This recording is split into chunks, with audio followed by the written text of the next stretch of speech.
This is Living Power with Dan Hurst.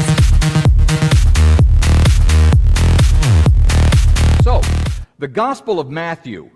The Gospel of Matthew focuses on the authority of Jesus, including this incident, which happened during this encounter in the storm. And so we pick it up with Jesus' response to the terrified disciples. Now, they're out on the storm. The storm is it's at the peak. It's in the middle. They've rode 3 or 4 miles into the storm, and it's just a mess, and they're about to lose their lives. And verse 27 of Matthew 14 says, "But immediately Jesus spoke to them, saying, 'Take heart, it is I. Do not be afraid.' And Peter answered him, 'Lord, if it's you, command me to come on the water to you.'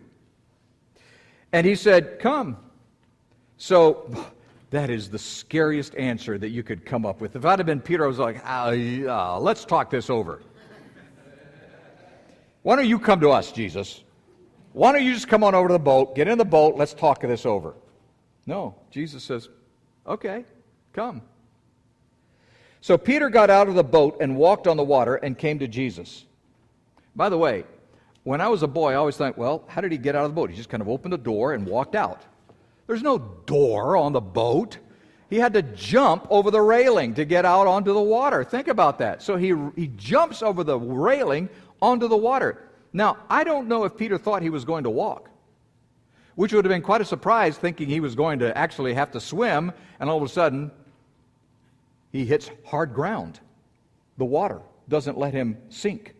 He's now standing on the water. Now, maybe he did have the faith that he was going to walk on water. I don't know. But the point is that he jumps out of the boat and he walks on the water and he comes to Jesus. But when he saw the wind, isn't that funny? How many of you have seen the wind? You know, that's what fear does to you. You see things that you can't see.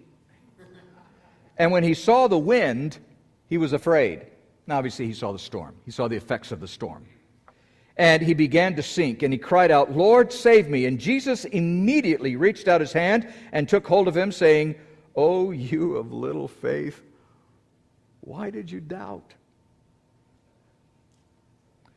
And when they got into the boat, the wind ceased. And those in the boat worshipped him, saying, "Truly you are the Son of God." Now, I want to tell you something. I'm not positive about this, but I'll bet after Jesus died and was buried and rose again, and then later on when the disciples were filled with the Holy Spirit and they're doing their ministry, when they had their little times and they got together, they was like, "Dude, remember that time you jumped out of the boat in the lake? You walked out of it?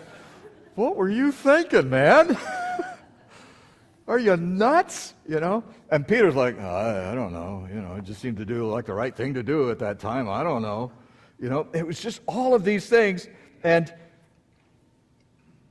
Jesus, through all of this, was teaching them something about life, and he's doing the same for us today.